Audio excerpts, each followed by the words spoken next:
A very good morning and welcome to our daily devotion. இன்னைக்கு நம்ம பார்க்க போகிறது Proverbs chapter 15 verse 26 to 30. So Proverbs 15வது அதிகாரம் அதில் 26லேருந்து 30வது வரைக்கும் பார்க்க போகிறோம்.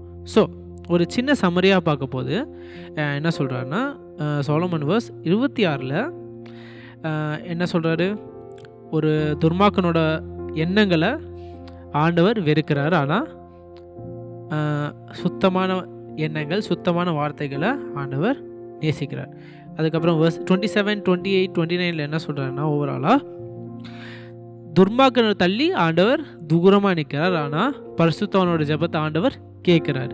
அது 30வது வசனத்தில் என்ன சொல்கிறாருன்னா, ஒரு நல்ல செய்தி எப்போவுமே என்ன பண்ணும், ஒருத்தவங்களோட எலும்புகளுக்கு சந்தோஷத்தை தரும்னு சொல்கிறார். ஸோ இதுலேருந்து நம்ம ஃபோக்கஸ் பண்ண போகிற என்னதுன்னா verse 29 which says the Lord is far from the wicked but he hears the prayer of the righteous.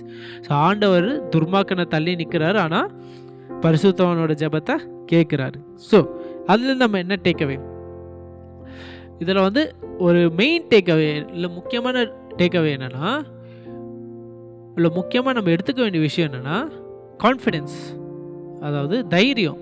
தைரியம் எதில் தைரியம், ஆண்டவர் நம்ம ஜெபத்தை கேட்குறாருன்றது தைரியம்.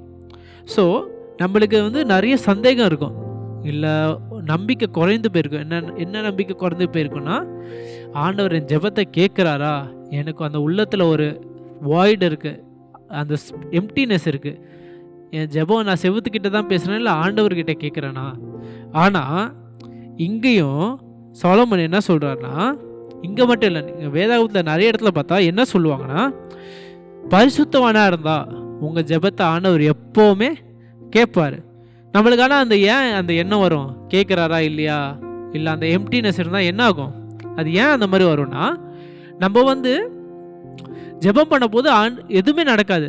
அதாவது நம்மளுக்கு ஜெபம் பண்ணுறதுக்கு ஆன்சர் வராது, எந்த மாற்றமும் இருக்காது, வருஷங்கள் இருக்காது. ஸோ இதுக்கு அதே ஒரு செய்தியில் என்ன சொன்னேன்னா, ஒரு எக்ஸாம்பிள் சொன்னேன். ஸோ பண்டிதா ராமாபாய்னு ஒருத்தங்க இருந்தாங்க.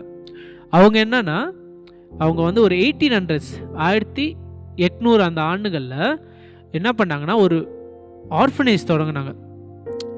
அந்த ஆர்ஃபனேஜ்/ஸ்கூல் மாதிரி, ஸ்கூல் எதுக்குன்னா பெண்களுக்கு ஆர்ஃபன் பண்ண அந்த பெண்களுக்காக தொடங்கினாங்க. ஆனால் அவங்க என்ன பண்ணாங்க, அதை போக போக அவங்க என்ன ஆசைப்பட்டாங்கன்னா, மொத்தம் 50 ஸ்டூடெண்ட்ஸ் தான் இருந்தாங்க அவங்கக்கிட்ட. ஆனால் அவங்க ஜெபம் பண்ணப்போது என்ன ஜெபம் பண்ணுவாங்கன்னா, ஆண்டவரே எனக்கு இன்னும் நிறைய ஸ்டூடெண்ட்ஸை கொடுங்க, எனக்கு இன்னும் நிறைய ஆத்மாக்களை கொடுங்க. அந்த 50 ஸ்டூடெண்ட்ஸில் அவங்களுக்கு 15 பேர் தான் சுவிசேஷம் ஏற்றுக்கொண்டவங்க. ஸோ 50 பேரில் 15 பேர் தான் ரசிக்கப்பட்டவங்க.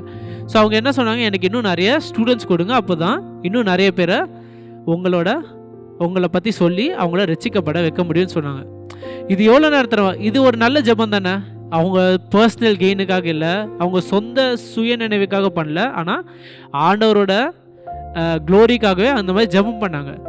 ஆண்டவர் உடனே ஆன்சர் பண்ணியிருக்கலாமே, ஆனால் பண்ணல.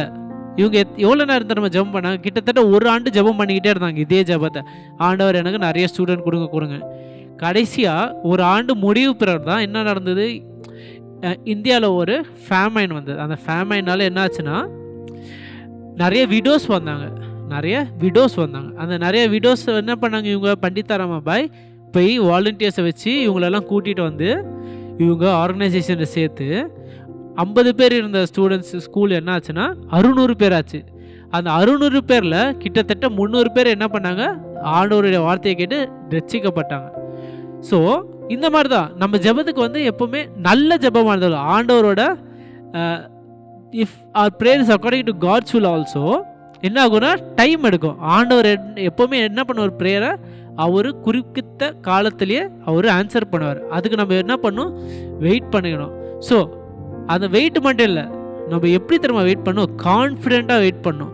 அதான் இங்கே சோலமன் சொல்கிறாரு, நம்ம பரிசுத்தவானா ஒரு ரட்சிக்கப்பட்டவனாக இருந்தால் நம்ம கான்ஃபிடெண்ட்டாக என்ன பண்ணணும், ஆண்டவரோட சித்த நிறைவேறதுக்கு ஜெபம் பண்ணலாம். பிகாஸ் வருஷங்கள் ஆகலாம், இல்லைன்னா நாட்கள் வருஷங்கள் மாதங்கள் ஆனாலும் கண்டிப்பாக நம்ம we can rest on this fact that our God will answer our prayers.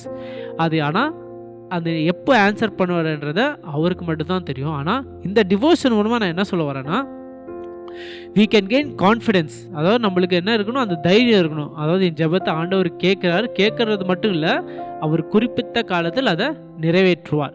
So that is what I want us to take away. Thank you.